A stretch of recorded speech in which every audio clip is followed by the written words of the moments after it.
So Skip, I just wanted to say thank you for your years of service just to Guilford County, all the work you've done, and it's really encouraging to just hear your story, where you kind of started and now where you are.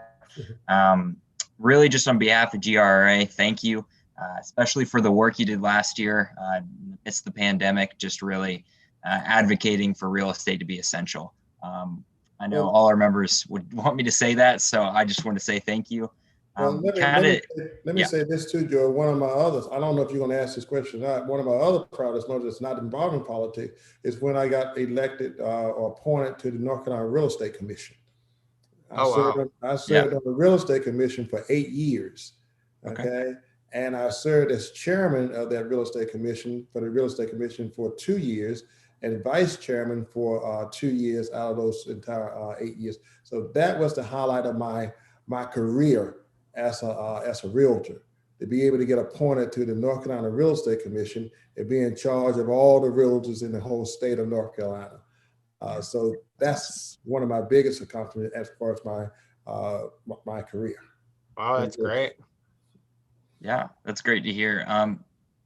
So like Joe mentioned about the $300 million school bond for Guilford County schools, there was also a quarter-cent sales tax that groups like GRRA tried to support last year. But unfortunately, that failed to pass. And the intention of that sales tax was to fund the bond. So now that that's no longer on the table, where do we kind of go from here? And how's that bond going to be paid for? It's going to be paid for by funds within our operating budget now here in our Guilford County budget. The first couple of years, we would probably we'll issue those bonds probably sometime latter part of this year, based on the school board's plan of action for the first $300 million.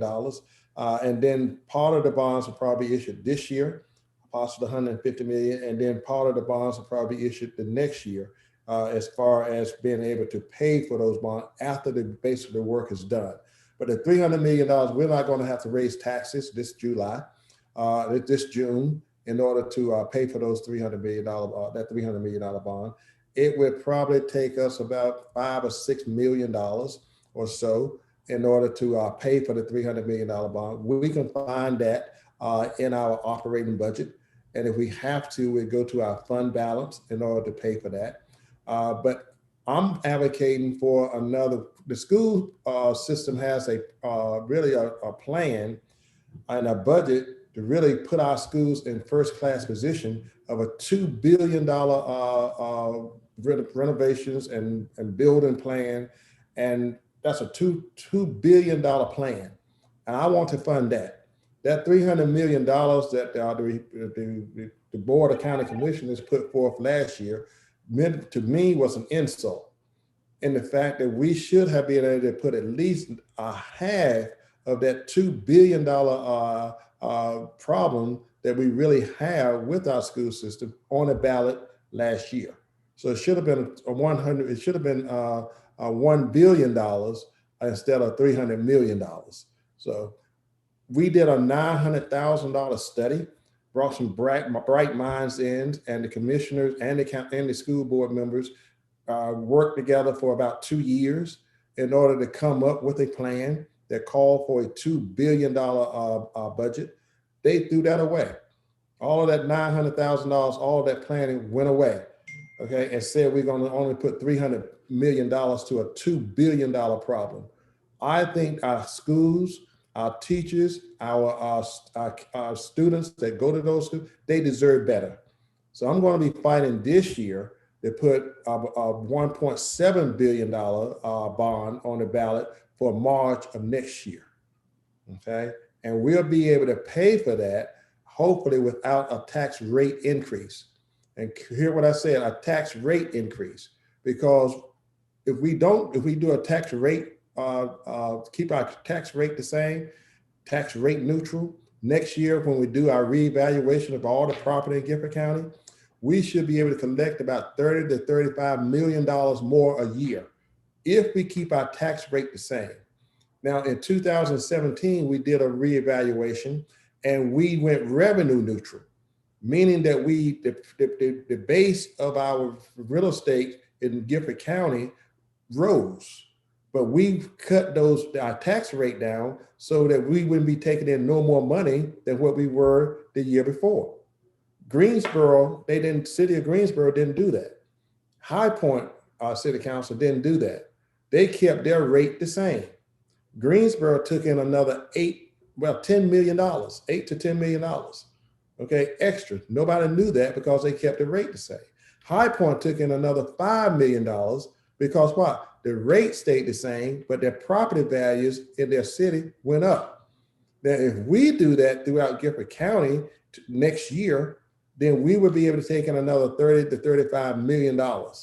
That would pay for the $1.7 billion if we get another chance to put the quarter-cent sales tax back on the ballot and get the General Assembly to say on the ballot that if you pass this quarter-cent sales tax, all of those proceeds will go towards reducing, paying for the debt for the school bonds.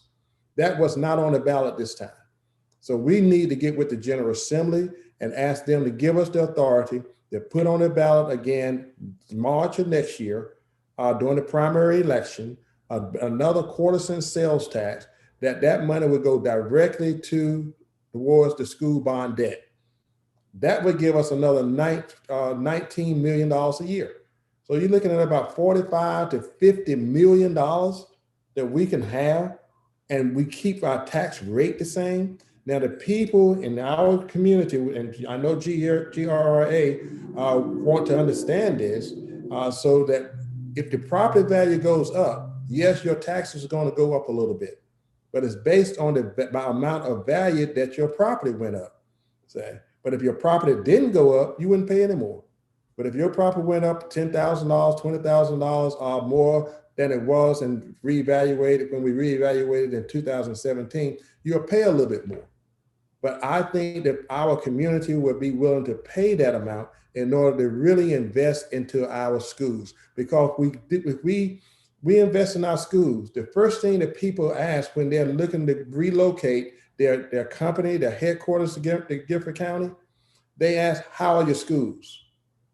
Okay, and if they come in and they do an evaluation of our schools, take their top executives into some of our schools, and we got leaking roofs, and kids are in there in the summertime and they're sweating because they don't have air conditioning. They're wrapped up in their coats and hats in the wintertime because they don't have heat. They're gonna say, I don't want my kids to come to a school like this. No, we're gonna go down to Charlotte. We're gonna go down to Durham or Wake County, where they really put money into their schools.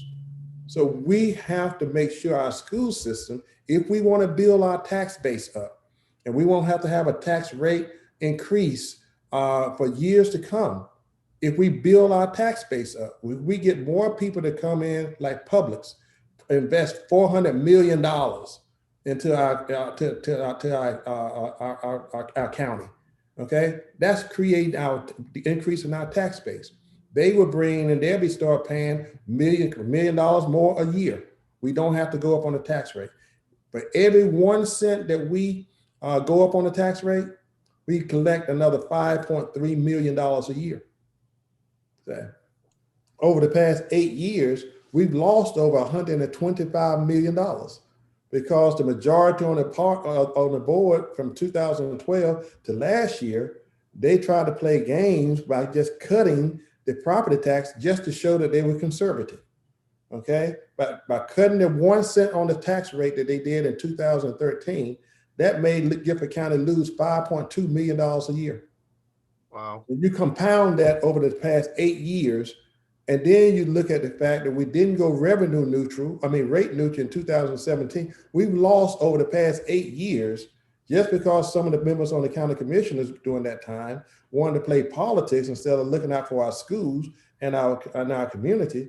We lost over $125 million by just playing games, saying we want to do a symbolic tax cut and give you a quarter-cent tax cut on your rate, or 0.5 cent.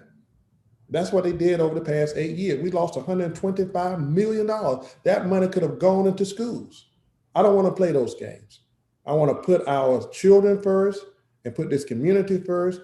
And I'm tired of being a follower and looking to see what Wake County is doing, to go down and see what Charlotte and Mecklenburg is doing. I want somebody to be able to come and see what Guilford County is doing over the next few years. Being a leader instead of a follower. Wow. So Skip, I have a few more questions for you. What issues do you want the county commissioners to address this year? Like, what are your biggest priorities? Number one, support a bond task force that I would hope that we would be able to form very soon. And we have some people that's working on that to help generate excitement about passing another bond referendum, and also work with our state legislators to make sure we can get that quarter-cent sales tax on the ballot, saying that money would go towards school debt. But the main priority now is for us to fight this coronavirus, okay? And work, like we met with the governor on yesterday. He has agreed that if we can get the vaccine here in North Carolina, he would be willing to name Guilford County as a mass vaccination site, so that our citizens be able to get as much vaccine as possible. Right now, we're still working with the governor. We're only getting 3,000 to 4,000 doses of the vaccine every week. We need to increase that up to about 10,000 doses for Guilford County Health Department. Now we have to split some of those vaccines with Cone Hospital also. So they allocate based on the county how much you get. And so our disbursement for as Guilford County Health Department is kind of split. But if we can try to get at least 10,000 doses every week here in Guilford County, that will put our people back to work. And that's my main focus right now, to make sure we get the vaccine so that we can put forth an infrastructure and a system. And we have that already. And the governor saw that. And that's why he agreed in order to make us a mass vaccination site for the county, for the state, because Guilford County is the third largest county in this state. But we're the only large centralized county in this state. Wake County is on the other side of the state. Mecklenburg is on the other side of the state, but we're sitting right here in the middle, okay? And we can service about 50 counties right here within about 50 to 60 mile radius. And he saw that. So that's my main focus now, getting a grip on this virus, making sure that at least 75 to 85% of our citizens here in Guilford County by July, August of this year, get that vaccine that wants it. So by the fall of this year, we can get back to some normalcy, and people will be able to go back to work. People will be able to open up our schools freely. People will be able to socialize freely. We'll get back to how we were as far as socializing, football games, basketball games, and everybody being vaccinated by that time. That's the focus right now. I think that's what the citizens want, and that's what my focus is going to be over the next 6 to 9 months. All right, sounds great. Well, I also wanted to ask you, what do you find most rewarding about working in real estate?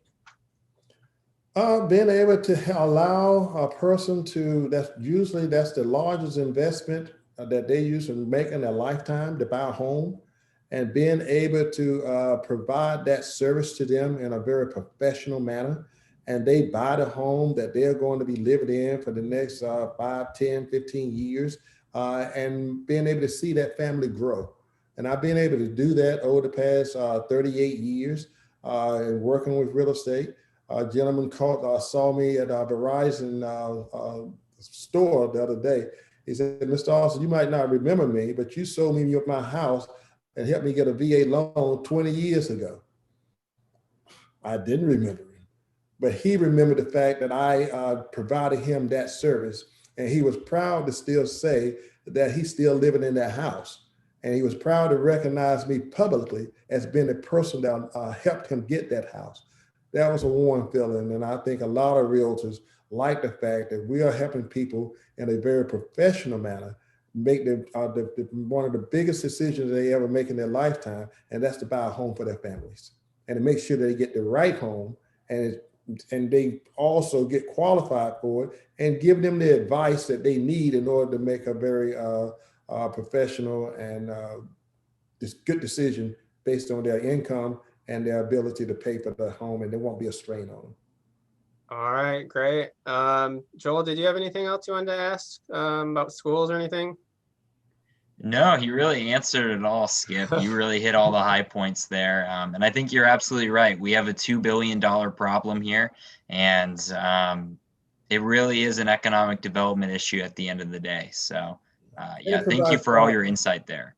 Well, yes, that's great. GRRA, you all are the people that a lot of people look at as far as what this community needs, because we're in the housing community. We build up our community, and we make sure we sell people houses again that they can be a part of a growing community. So I salute all of the members, and I try to encourage as many people as I can to get into the real estate business.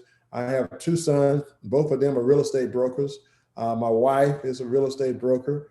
My brother is a real estate broker in Durham, North Carolina.